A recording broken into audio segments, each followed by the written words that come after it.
Jimmy Butler and the Miami Heat have an interesting matchup against the Philadelphia 76ers.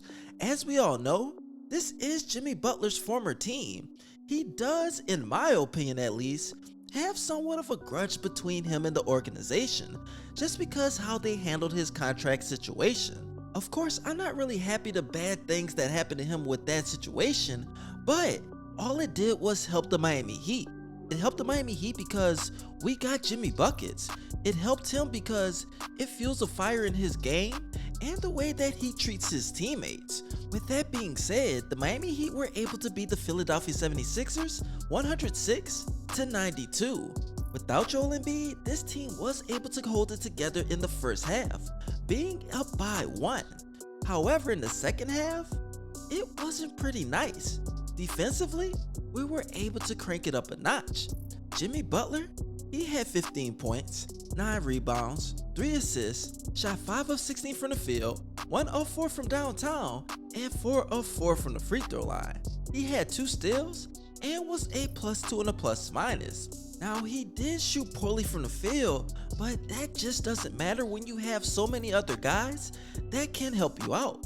Bam Adebayo had 24 points, 12 rebounds, 4 assists, shot 80% from the field, 100% from the free throw line, had 2 steals, 1 block, and was a +26 and a +-. In my last video, I did ask you guys, who would be the most important player in this series?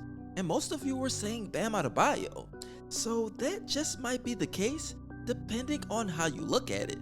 Because Tyler Herro, he had 25 points, 1 rebound, 7 assists, shot 9 of 17 from the field, 4 of 6 from downtown, and was a +4 and a +-. You just have to love that he's coming off the bench, sacrificing, making sure that we get the buckets that we need.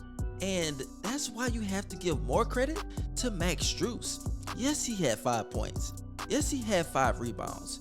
He shot 2 of 8 from the field, 1 of 7 from downtown. But that's not what matters. He still was a +27 in the +-, which was higher than everybody in the entire game. That just goes to show you that you don't need to score, rebound, assist to have a positive impact on the court, especially whenever you have such a talented roster around you. As long as you're able to do different things and the opposing team knows that, then you are a threat. If Joel Embiid does come back in this series, he will have a tough time because I'm pretty sure that the Miami Heat will go up 2-0. Tobias Harris, he did have 27 points, shoot 11 of 18 from the field, and James Harden just couldn't help him. Tyrese Maxey, he was, I would say, pretty decent, but it's just not enough. You need your superstar and the guy that really carries your team. If he doesn't come back, then that's just all she wrote. Miami Heat in 4 or 5. Now, the main reason why we won tonight is because we shot 43.5% from the field, yes, 25% from downtown, which is pretty awful, but we held the Philadelphia 76ers to 17.6% from downtown. We were able to out-rebound them by 12, get +6 in the offensive boards, and last and not least, we did have 3 less turnovers, but we were a +13 in points off turnovers, which means that we were able to convert, putting pressure on the opposing team. Now, in the next matchup, I know that they will be focused more on Bam Adebayo, and I know that Tyler Herro or Jimmy Butler will be the guy that has to step up in the next game. I can almost guarantee you that one of the role players will have a 15-point+ performance in the next outing, and it will be something spectacular. Do you think it will be Gabe Vincent, Max Strus, or even Caleb Martin? It all remains to be seen.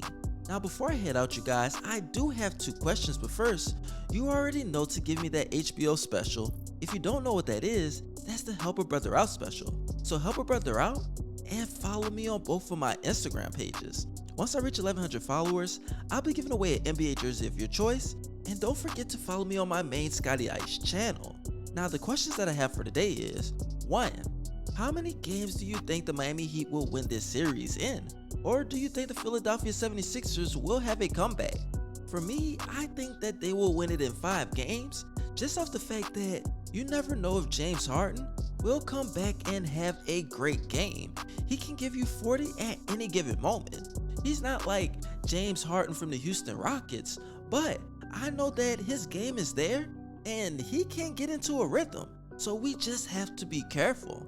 Now, the next question that I have for today is, who do you think is the most important player in this series? Of course, I said you guys said it was Bam Adebayo, but do you think that Tyler Herro will be that guy to really evolve in this year's playoffs? I'm getting a feeling that he will, just off the fact that he's a young guy. You can tell on the offensive side of the ball, he is hungry. He has the defensive players to back him up, and that's just what this Heat Nation is about. In my opinion, this just might be the Miami Heat's season to win, just off the fact that there's always two things that you need to get to the NBA Finals and win it all, and that's skill and a little bit of luck. It looks like everything is going right for the Miami Heat right now, and I don't want to jinx it, so I'ma head out, you guys. I appreciate all you guys loving your support, and as always, this your boy ScottyIce, aka Baby Bron, and you already know, I'm out.